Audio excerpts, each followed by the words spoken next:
Hi, I'm Jude. You can call me Nirvana. I spent years working on AI with startups, agencies, and even down to their clients. I started this series because I believe everyone is tired of the AI hype, and we see models being released every single day.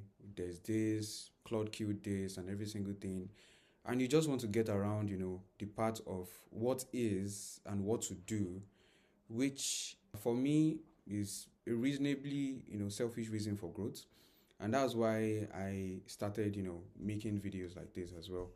So this is day 14 on building in 5 layers of AI, and this video is to address putting the right information inside the right box. So you can imagine a situation where this scenario looks right. The modules are all in place, right?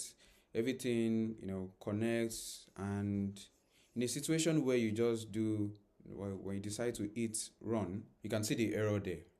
So now the fact that it's giving us an error like this means that we have an issue. And you know honestly, if you ask me, it looks like nothing useful, but here's what happens there. One of your fields is actually empty, and that's not because the data doesn't exist, but it's because we basically forgot to map it. That's the thing.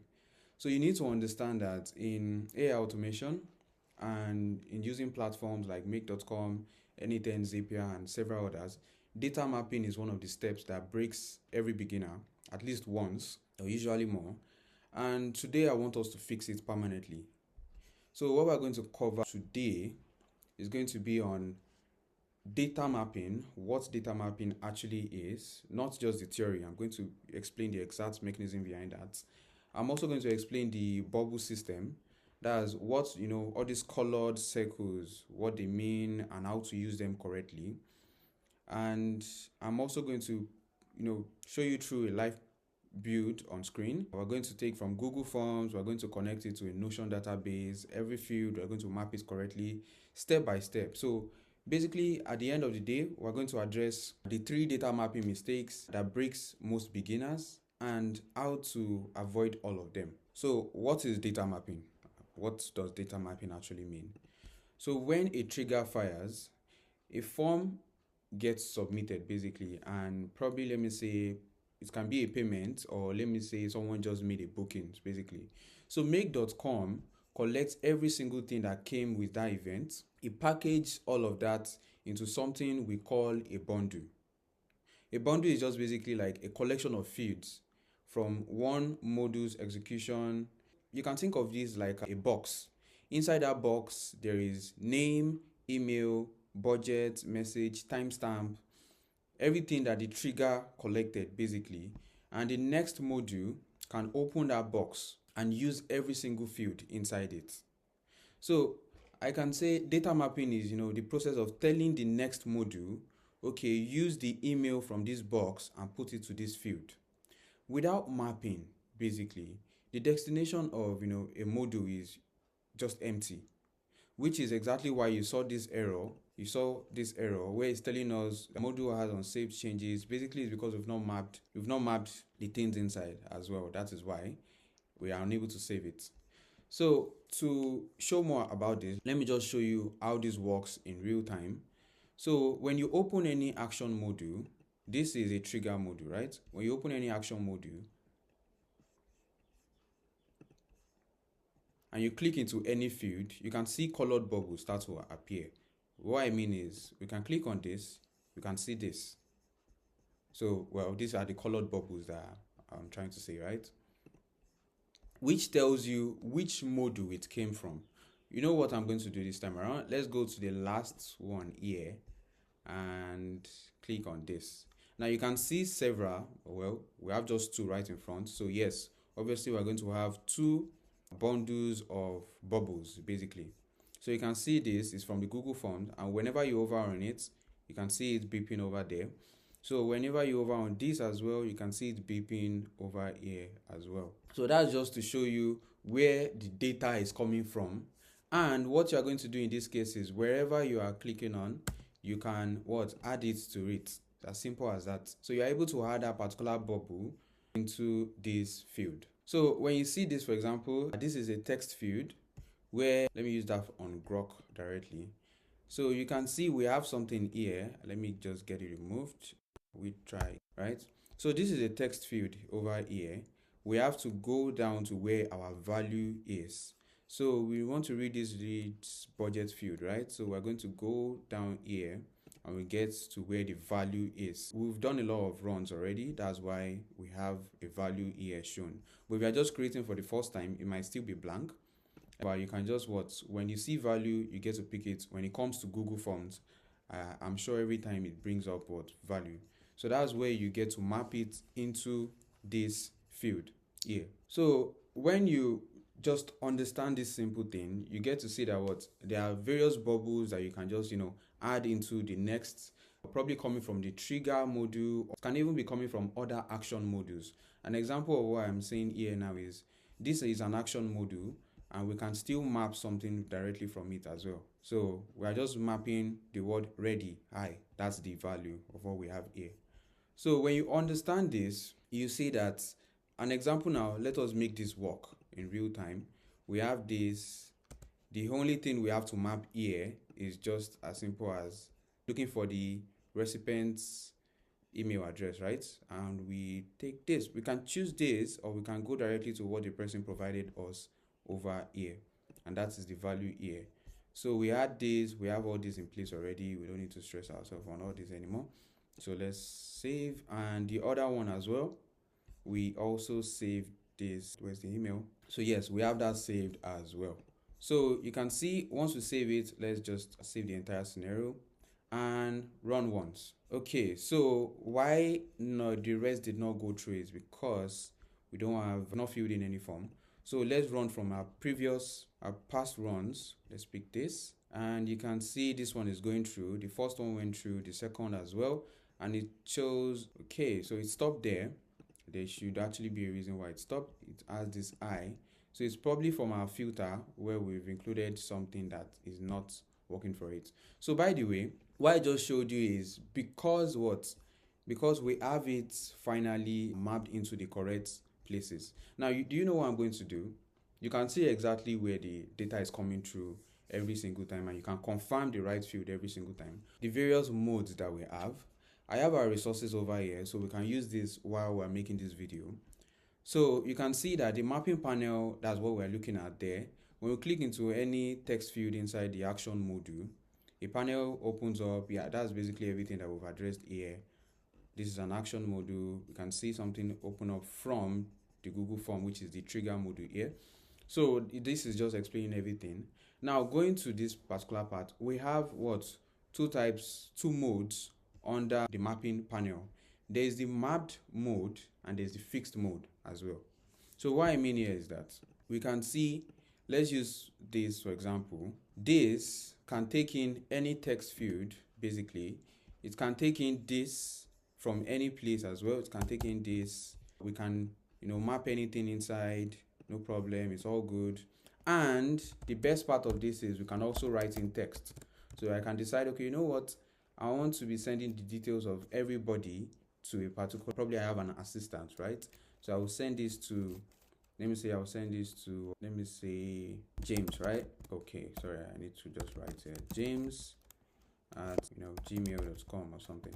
So yeah, we are sending this to James. So you can see we can just write any text or anything. This is the first type. Okay, I think I've gone to the second type, which is the fixed mode actually. So in this mode, whenever you want to map anything, you can type anything and you can also map as well.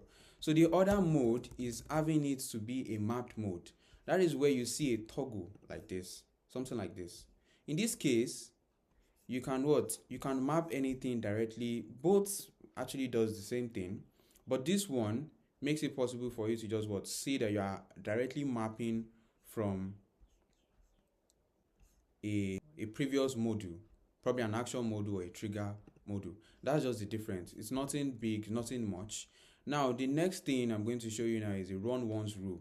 That is where you place your trigger module, you connect to the data source. You know what, let me just explain every single thing here. So the run once, before you start, mapping anything, when you hit run once, this runs a scenario one time with a real test submission. So make.com received the actual data, and when we see the bubble, it shows the real value next to the field name. What I mean is this: when you click run once here, we can just click on this. It's going to show the actual value here. In this case, we are not using any, we can just use a past scenario. We can just use a past scenario to make things faster for us here. So when we hit this, you can see that we have the fields in place. We have every single thing in place. So it's, work is actually less for us in this case. So the run ones just basically pops up, the values of what we run next to the field names. So this is just it. Next to these field names, we have this in place. We have this. We have our answers. Let me say from the company name itself, there's text, there's answers. We can have what? The values as well right next. So that's just the explanation around that. So now I already explained the mapping toggle, right, where it shows the fields in make.com, and you have a small toggle to just switch right next to them. So what I'm going to go straight to now for you guys to understand very well what we're going to build, rather than just starting every single thing on day 15, I figured out it's going to be a good idea if we just start building things already on day 14. So this is more like a preview of day 15. So we're going to start mapping the first two modules today, and we're going to leave the rest to day 15.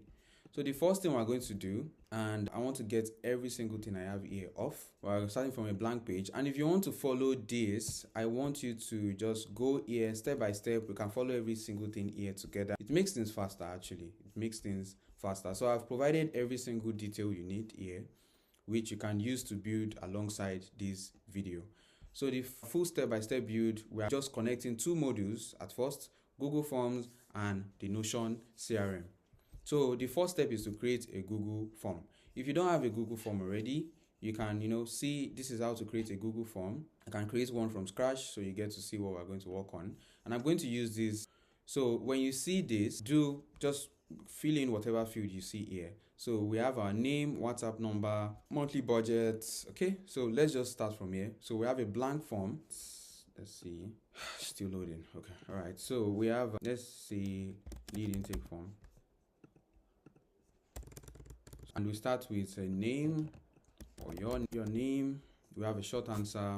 Okay, so we have a second one, which is that's our WhatsApp number, also a short answer. And the next one we have is what's your monthly budget, right? And it is a multiple choice. You can see right here, it's a multiple choice. So just follow every single thing you see here.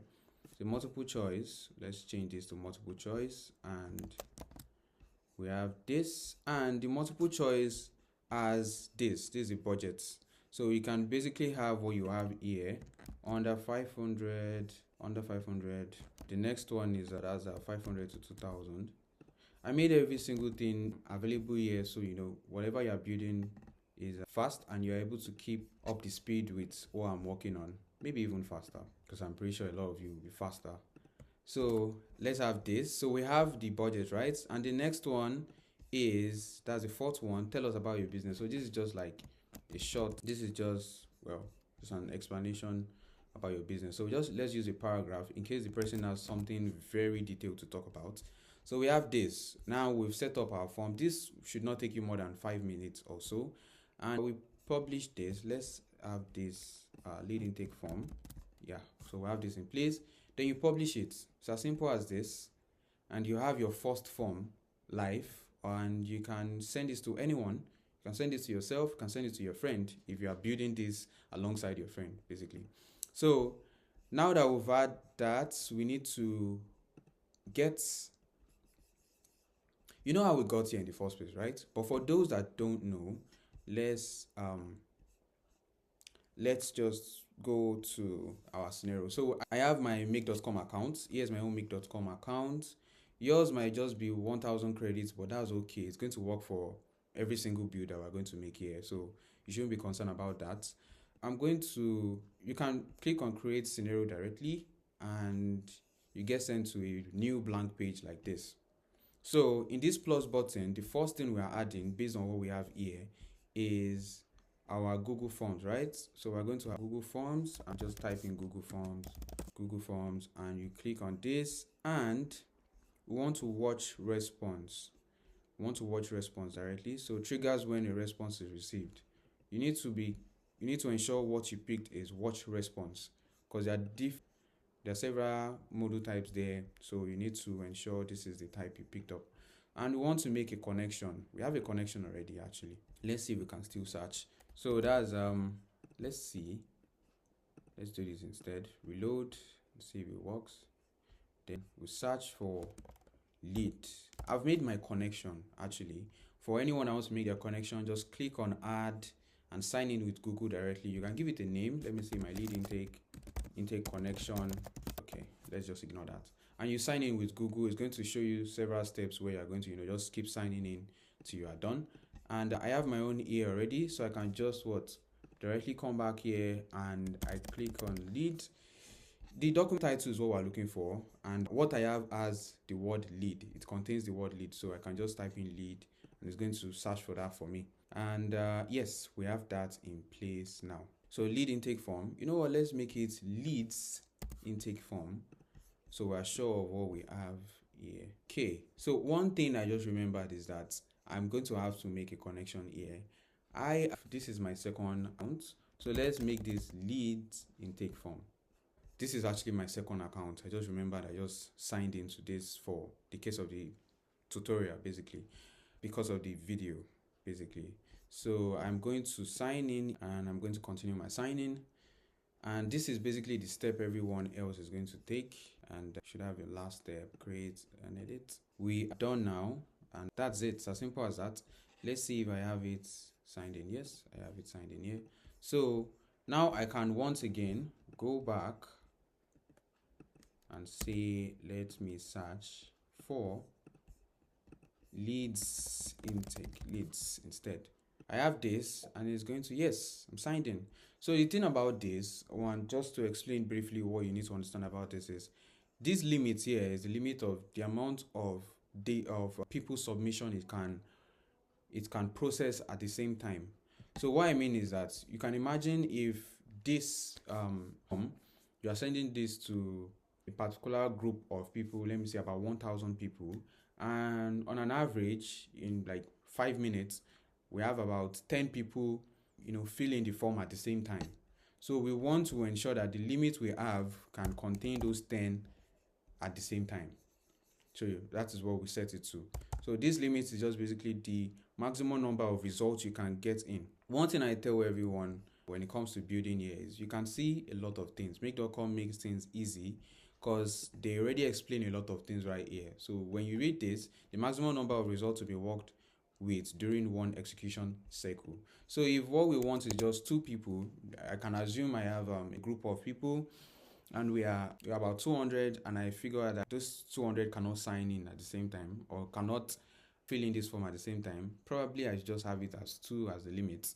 Then yes, it's going to have to process these 2, though it's not going to affect the amount of people that submit here. Everyone can still submit. However, based on the time I set already, I'll only be able to process 2 people in this particular scenario, in this particular automation at the same time. So that is that, and you can have that saved, and from now on, yes, saved. So we have this saved now, and if we click on this every 1 minute we'll have it, but for now we're not running that yet. We are to create our Notion database. Now this is where I take you guys into Notion directly. I want you guys to understand how to create a database, and the best part, I'm going to use this particular page. I'm going to save my database inside, so you guys can always check how I did it and reference it as well.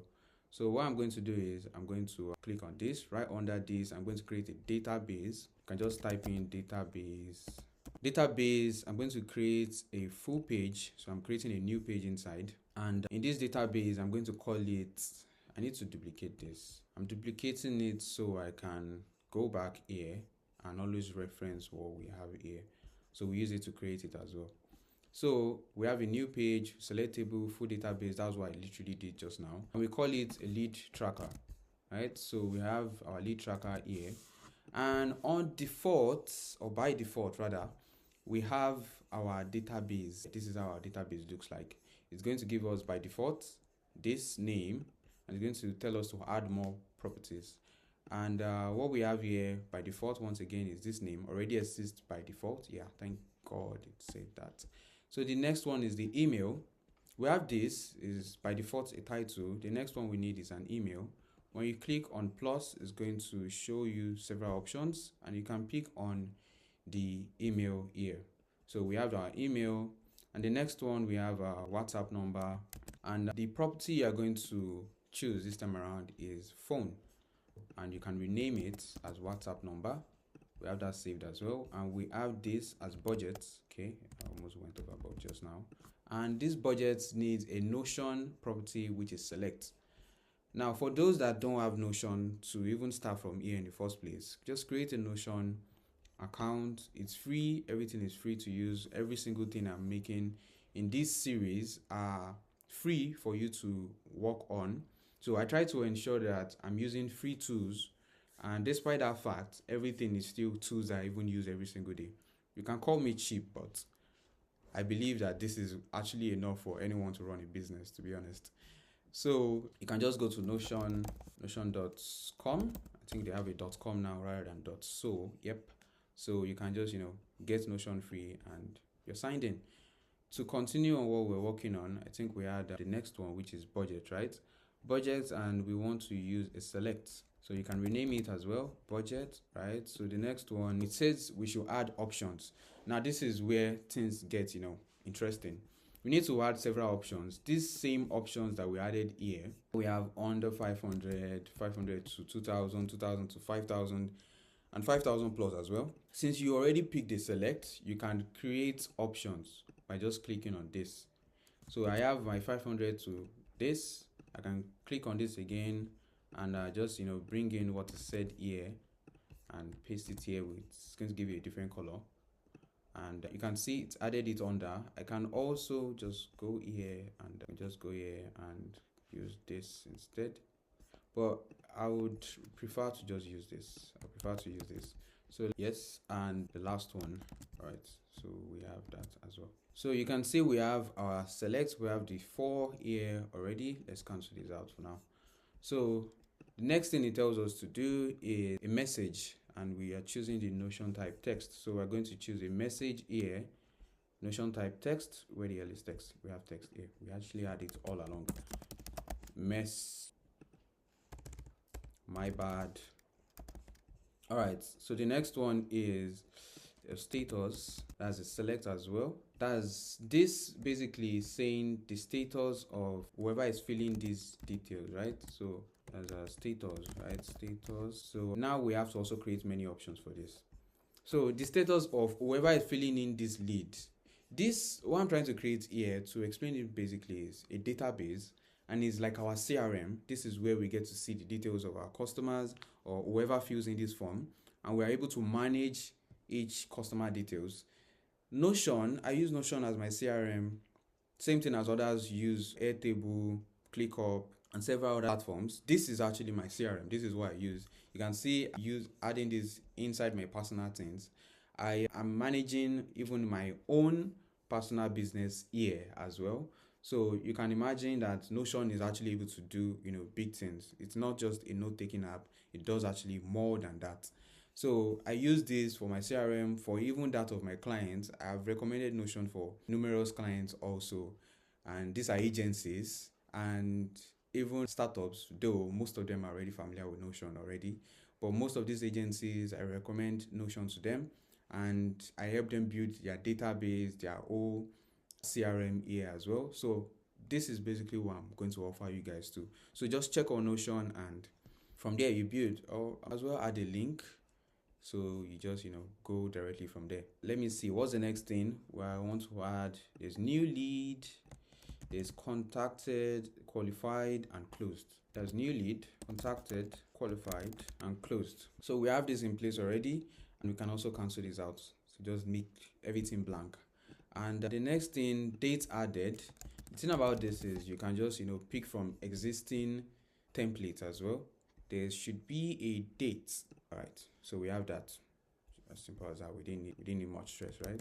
So the source, where is this coming from? Is this coming from our Google Forms? Since we're making this our lead intake or our lead tracker, we can assume we are having several forms in several places. So we can even assume, even if it's only coming from Google Forms, we can assume it's coming from several forms. Like we have a similar form for probably a particular niche, and we have a similar form also for another niche, but it's like a separate form. So this is where we have everything in place. So the source that we have here, let's assume we have Google Forms or from Tally. So these two, we're going to pick these two. We have direct as well. That means probably someone I see directly and I send this to this person, or I fill in the form for this person or something like that. So we have, is that a select? I think that's a select too. So I'm meant to say Google Forms and Tally does so. What's other one? A direct. Let's assume this direct is being filled by me or any of my partners working with me. So I can have this called sources. All right, so we have this. Okay, that was source, right? Yes, thank you very much. And dates added. So we have this full database is in place now, and that actually took a lot of time. So pro tip here is that the budgets and status select options must match your form options exactly. That's actually very true, or close enough so that you can recognize them. And case sensitivity matters in some filter conditions later. I'm going to explain how that works to you. And we're going to be addressing filter also very soon. So you guys will get to understand that very well. But since this is, basically a series, I believe you could learn this based on what I'm showing you, and I believe you'll be able to walk across every single thing. So now we want to build every single thing.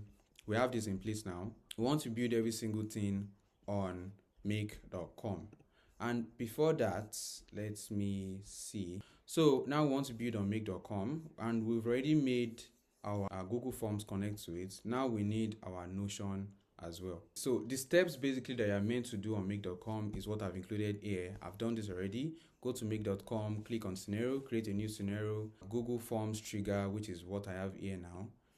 And you click on this and you're able to get there, watch responses. You can literally see I added every single details for you here easily. So we are jumping to the next one, which is the Notion. So the Notion action we're going to pick is to create a database item. So what we do as well is we go to Notion, we go to make.com, we click on Notion. So we have Notion, and what we're going to choose is create a database item legacy. So we pick this, and yes, we can create our connection. When you click on create a connection, it's going to ask you for public or internal. You can choose internal, and it's going to be asking you for connection name. You can name it lead tracker, and we need a token. Now in this case, did not include how to get a token. So I'm going to do that very quick here. How do you get your token to add inside this place? So what you do directly is just click on these three dots in the same database you just created. Click on these three dots. You can click on connection. Then from connection, you are able to go to manage connections, and let's see. So it's actually very, very, very confusing here. However, it's just simple. I guess you go to the developer portal, and yes, you get to see your connections. So, wow, things have changed.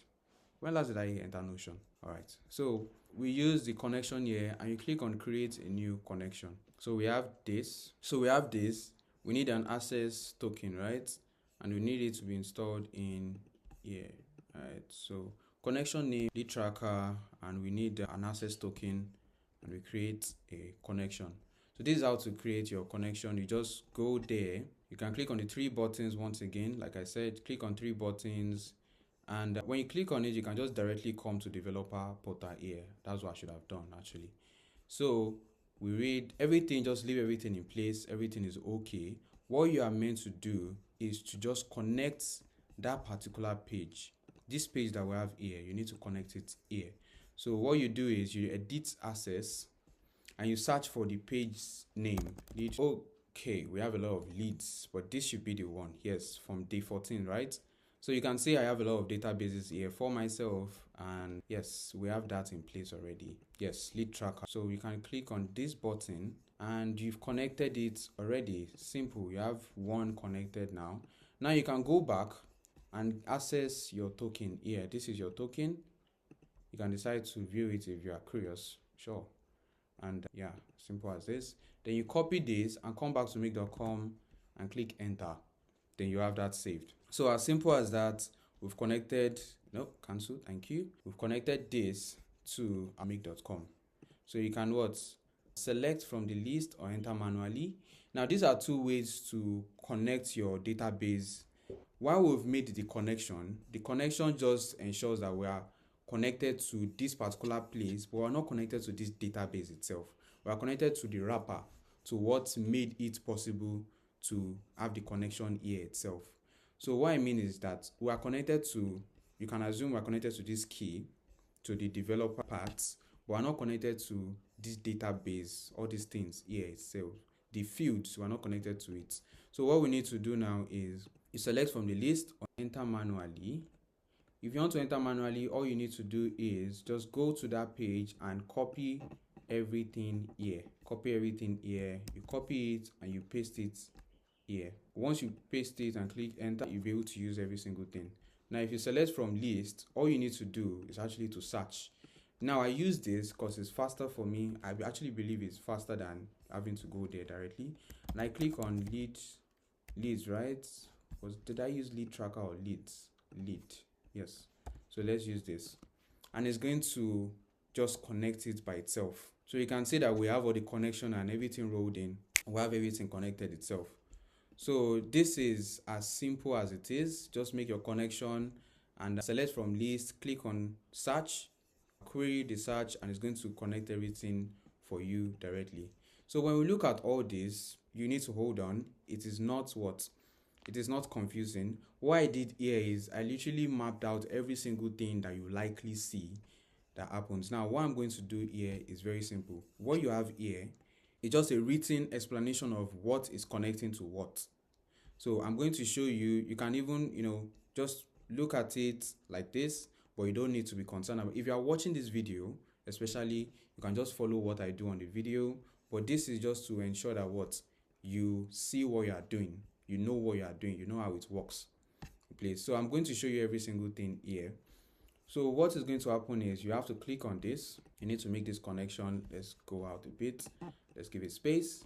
Then our name needs to come from the name. That's your name here. There's a grade. Now there's something happening right now. We've not been able to get our value. And why is because we've not even run the Google Forms itself. So we're going to this module. So this one stands alone, and save this for now. And we're going to fill in this form. So you can, if you have it copied already, you can send this to your friend, you can send it to anybody and let them fill it. And you can fill it. I'm going to call this Jude Daniel, and a WhatsApp number. Let's use plus this and this is this. All right. So, and the monthly budget, for the monthly budget, we just have to choose anyone that works with us, right? So let's go on with this same one. We've been choosing this. I think there's a reason behind that. So tell us your business challenge. I haven't been able to convert my leads efficiently rather. All right, so we have this, and once you submit, we can run this module. It's still rolling, right? Nothing has been passed to it, that's why. So once we send this, you see the changes that happen. We'll save this and we'll run this module again. This time around, we got a response. And we have every single thing we need here. This is the text answer for your monthly budget. I chose 2,000 to 5,000, and that's 2 grand to 5 grand. And here you can see is everything I filled in here. And also my name, which, my name is Jude, right? So, and WhatsApp number, every single thing is just here, right? So what you've seen here now is going to give us, this is how to look at your output, to look at what, just came in from the lead, right? So this is what you connect here, and you're able to access directly from here. Let me bring this out once again, so this looks more exciting. So here you can see we have our name, and we have text answers. This time around, everything is coming up and we have value. So we're able to use this from now. For the WhatsApp number, you can also do the same. We have value for WhatsApp number. Just a click, that's value. And for the budget, now the thing about this is that you need to know that we've already made our budget here. We have existing options in this select field, and if it looks exactly like it, it's going to go in exactly with it. But if it doesn't, you're going to have a slight problem happen here. We already chose this. If in the first place, we just avoided putting any options, we could just, work with whatever is coming from here directly. So what I'm basically saying is that you don't need to necessarily add any of these options when you are creating your database. You can leave it empty, because whatever you have here is still going to influence it in the first place. By what? By mapping. Because if you want to do it and you map instead, you can just get in all the answers that you want here directly. So the answer you want here is just the value. When you click on this, whatever comes in is going to still enter the database. What is happening here is that it's fixed. There's no way you can map anything in. You have to pick from the existing options that you have. So to avoid that, just click on this. This is the map mode. The other one was the fixed mode, right? This is the map mode, which gives you the ability to just map anything directly from what is coming from. So like I said, we could even avoid all this. So let's delete this. It wasn't a waste, but either way still works. If you understand this very well, there's a way to avoid all this in the first place. So let's delete this, and then we go back here once again and we just map it. And for the date added, we're not giving date, created time. So you can do this, submitted time, created time. This is it, start time. You can actually ignore this end time. This is optional. But since you already created this date, you need to add this, right? And you can leave this optional. So include time. Okay, so the next thing we're going to add is our email, right? That's our email, respondent's email. Did we create something for email? We didn't create anything for email. But guess what? It's already going to give us an email in the first place. That respondent's email. So yes, we're having that already. Now for the source, we are getting this also mapped. So this is the thing behind that too. Since we initially already gave it a source options. What's it called? In this case, we can also delete it.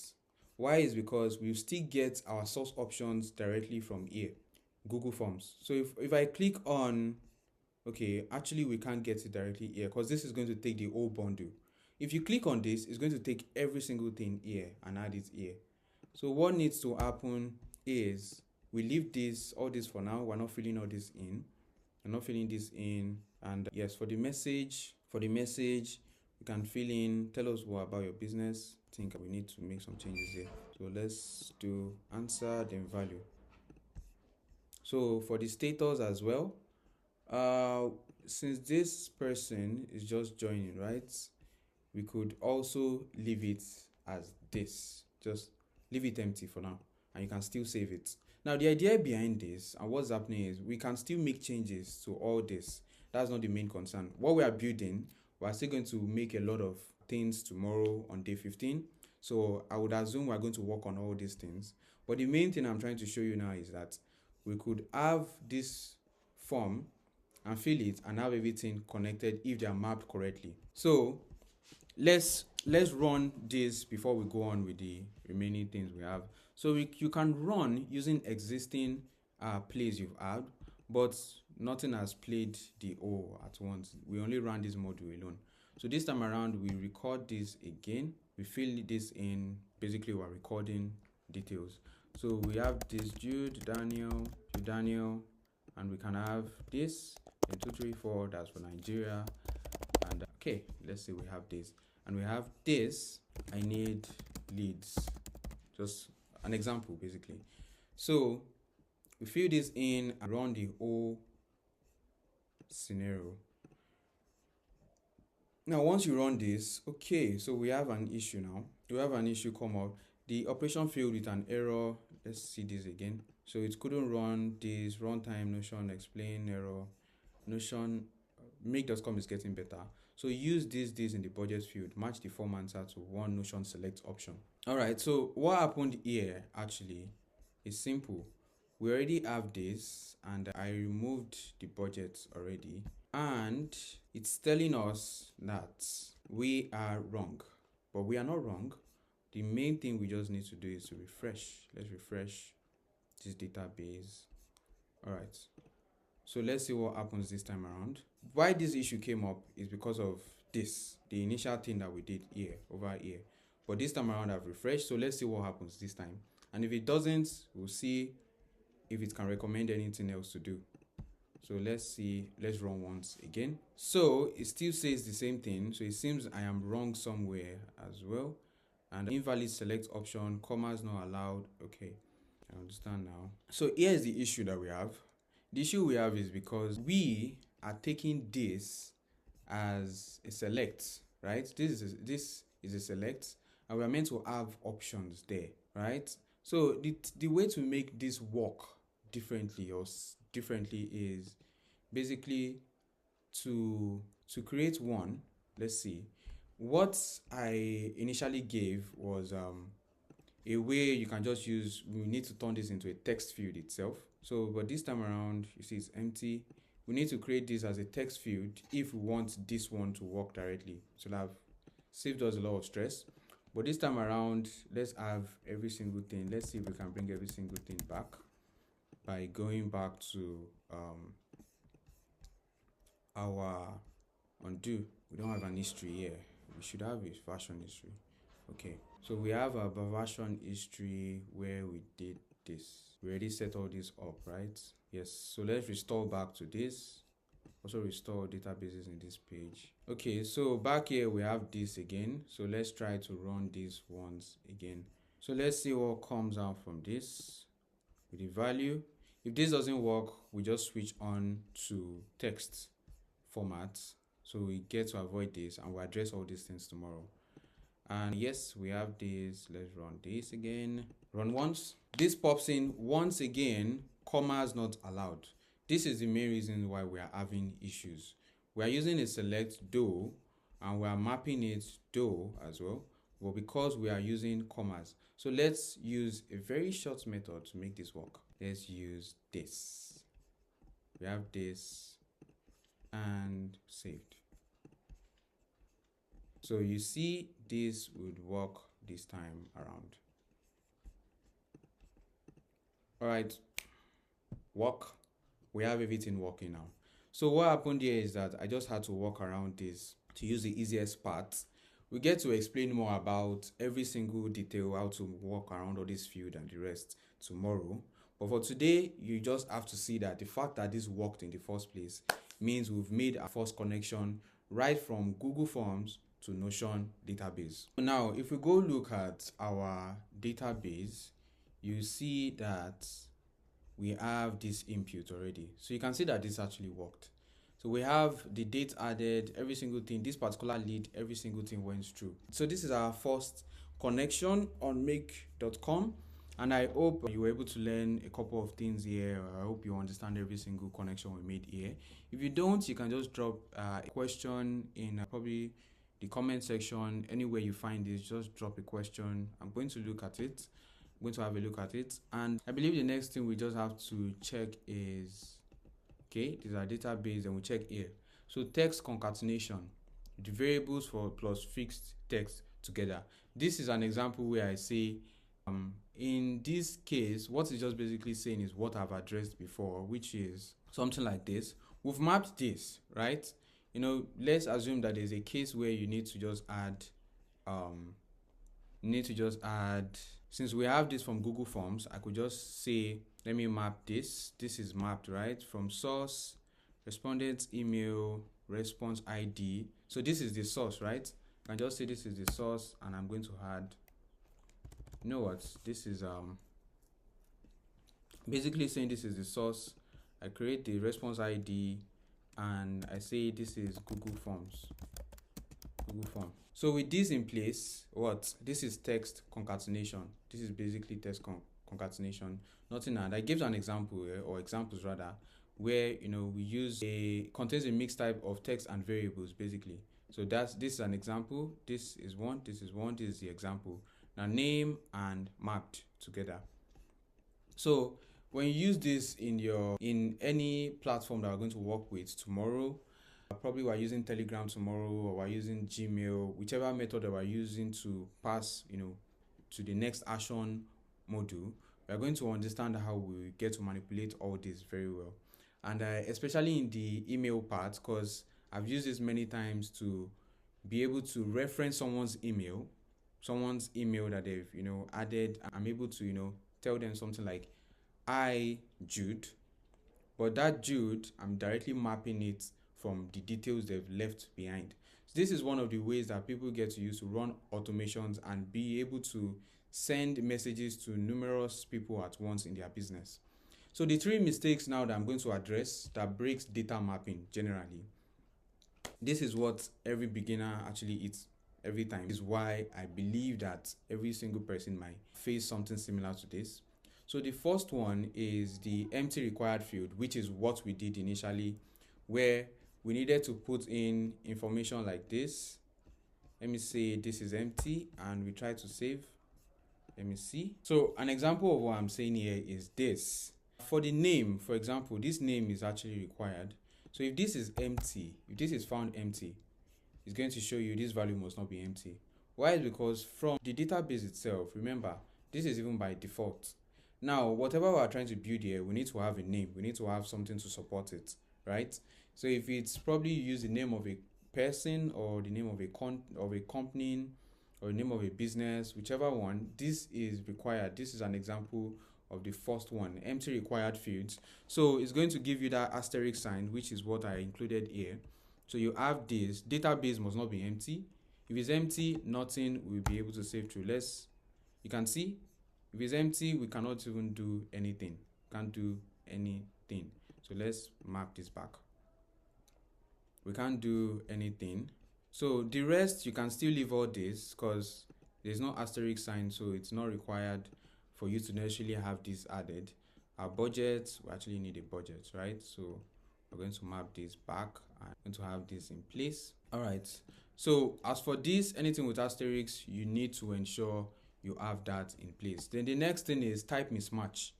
Now, what I mean here is that in a case where you add, for this email, because we had a correct email, if you decide to just add a text instead, you decide to add a text, let me say you add just a name, right? And you think this is going to work.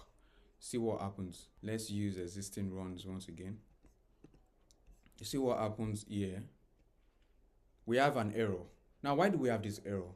We have this error because it's saying it's very clear that what invalid email address parameter. Why this is so is because on this email, we're adding a name instead. An email as a domain, which is the @gmail.com or probably @outlook.com or whichever domain you are using, whichever service provider you are using. So, and that is because when we were building this in the first place, we made it compulsory to have the property email. And a property email must have an @gmail.com or @outlook.com or @anyotherthing.com. So if in the first place we had made it a text is like a default property. Anything can come through here. This is another thing. Anything can come through here. Can be a number, can be anything, a text, a number, even dates, anything can come through here if you make the property a text. So most of the time, to make things easier, I make it a text if I'm doing it for personal use. But when I'm offering this to a client, we need to ensure that this works very well. So whoever is giving them their details right from even the first instance would have configured this to receive only since the email is getting from here is automatic. That means we don't need to be scared that this person is leaving a fake email. So in this case, you can actually leave it as text. But in the case where you added an email option itself, what I mean is this. You added an email option like this, email, and whoever puts in their email, you are not sure if this person just decides to use something as simple as, this person just wants to play around and this person decides to say, let me just use Jude Olaboboye, or probably it was a mistake. So in this case, this person can still click submit. That's what you should know. There's a way around this for several form platforms now. Like Tally, it needs to be an email correctly, or it's not going to send through. But on Google Forms, there's a way around it to also make it required, and that is where you start using more options, response validation. You tell it to, regular expression. It needs to have a pattern that has something like should have at gmail.com, something like this. Now, if it contains a pattern like this, it's going to work. That's the thing. If it contains a pattern like this, it's going to work. So, okay, custom error text. This is why I add the at gmail.com. And if it is not, if whoever puts it in is not at gmail.com, the thing that happens is that it's not going to allow the person to send through, and it will give the person a custom error text, which is wrong email entry or something like this. So this is what happens. An example now, let me do something like this, and let's run this. If I use just Jude Olaboboye, right, and I pick this, you can see what we just did just now. So this is how you can manipulate around Google Forms. You don't have to go through all this stress when you're using Typeform or Tally as well. You don't have to go through all this. So that is basically what this is trying to explain. That's the type mismatch. So right from the beginning, you can see a lot of issues that might come up if you don't ensure that you put this at email. A lot of issues might come up. So you can avoid even all this in the first place by coming directly to whichever place you are creating your form and having it to set what you are required. If you are using Google Forms, you might have to do something like this. However, if you are using Tally, which I would recommend, you don't have to do anything, just go along with it. So the last one that we have here is using data from a later module. This is a bubble you expect to see is not available in the mapping panel. This is sick. So what this is saying is, let's add a third module, and let's say search object or something. And now we have this connected, and you're expecting a module that is supposed to come from here to suddenly appear here. This is basically what it's saying. So that's why I said it sounds crazy, but you can, understand what it's trying to say is that it is not possible for you to get module 3. It's not possible for you to get a module from here inside here. It's not possible. So that is what that is explaining basically. So for quick reference, you can always check all through this. This is the form. This is the database that we have, and we have it here. You can just confirm all these things and map through all this. So I left the task for you, which you should follow and try to build what we have here. The same, you can watch this video and create your form, create all these things I've done, because tomorrow when you're watching the day 15 video, you will need all these things in place to be able to continue on the same pace that I am, because I'm not going to go over all these things anymore since we've them in day 14 already. So all this, just go through all these tags and post the screenshots of your Notion lead tracker, at least if you have the 2 rows populated. What I mean here is you can this is 1 row populated, so try to fill in more and have probably 2. That's, you can have a Jude Daniel as default, and you can have probably your own name as well. Your own name, I don't know whoever is watching this video, your own name can be Sarah, right? So yeah, add this. I'm looking forward to seeing you guys post in the community. So this is how you basically create a dynamic. So this is how you basically create, a trigger module and an action module, and match it together. We use in this case Google Forms and the Notion create a database item module. So yesterday, I want you to remember what we did yesterday. Yesterday we mapped the workflow on paper, right? While today you mapped the data itself inside each field. So these are different skills. To be very honest, what we did yesterday is very important. Both matters, the one for yesterday and today, because the one for yesterday requires you to understand what you are trying to build, where you are going to get the trigger, where you are getting the data from, and how you collect this data, and where you send it to, if, then, and there's else, right? And where you put it, that's where you save this data.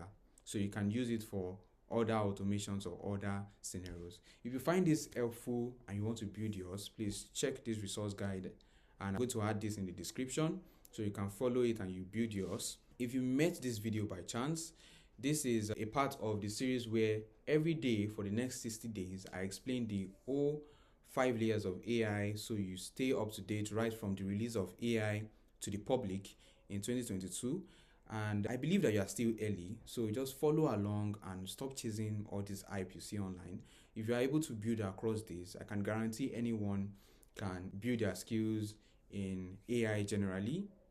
And yeah, so tomorrow we're going to go on day 15 and we get to build the full intake system. What we've done today is just like an opening. We get to add a trigger route, multiple Gmail paths as well. And we're also going to add the Notion CRM, which you have already. And everything, we're going to cover everything that we've been doing from day 11 to day 14. And we'll add every single thing inside one scenario. So yeah, see you in the next video and have a good day.